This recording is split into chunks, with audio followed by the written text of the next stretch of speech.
Have you ever taken a selfie and felt like something was off? Like the person staring back at you wasn't quite you? For 13-year-old Mia, that feeling became a terrifying reality. Welcome to Chillville, a town so boring that even the tumbleweeds have given up. One lazy Saturday, while sifting through junk at a yard sale, Mia's eyes landed on it, a vintage smartphone, sleek and black, with a screen that seemed to drink the light.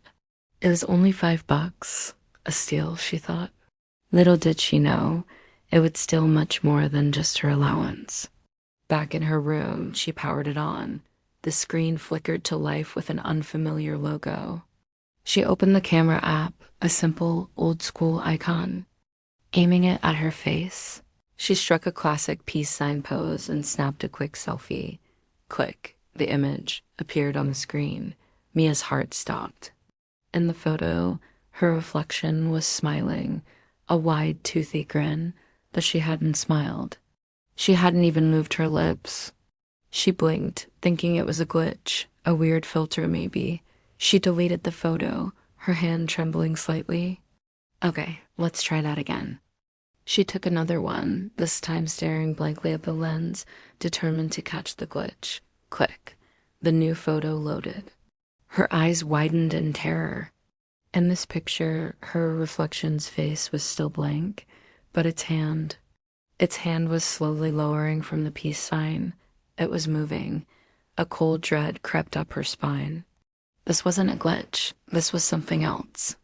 Something impossible. She frantically scrolled through her old photos on her regular phone. Normal. Every single one was normal. It was this phone. This cursed object. Over the next few hours, Mia couldn't resist the morbid urge to keep taking pictures. Each photo was a new frame in a horrifying stop-motion film.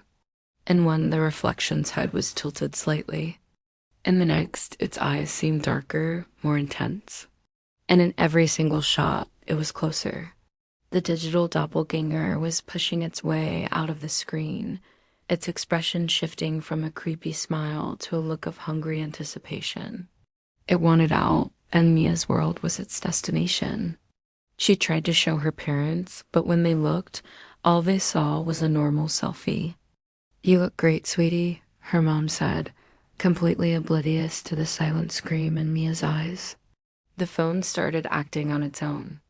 It would vibrate at odd hours, the camera app opening by itself, snapping photos of her while she slept. When she checked them in the morning, her reflection was inches from the screen. Its face pressed against the digital glass, its cold, dead eyes staring right into her soul.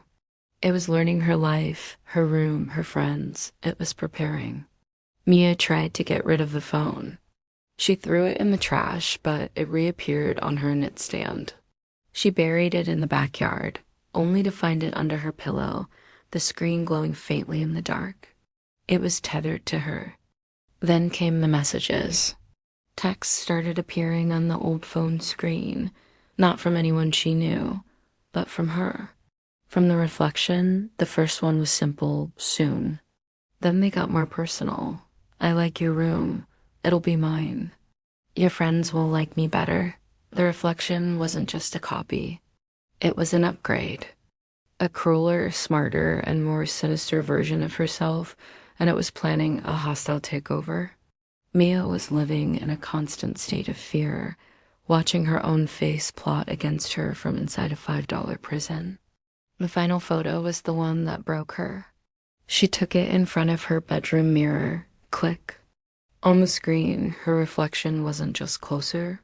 It was no longer in the phone.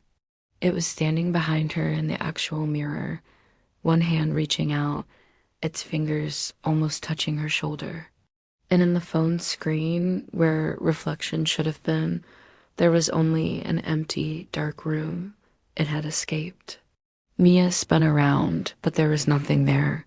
The air was cold. The door creaked open. A voice that sounded just like hers, but colder, whispered from the hallway, "Thanks for letting me out." Now, two my A's exist in Chillville.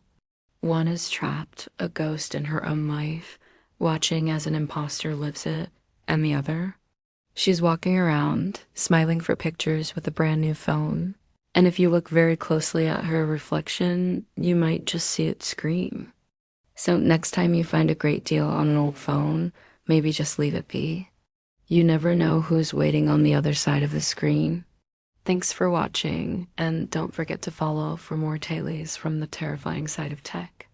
Stay safe out there.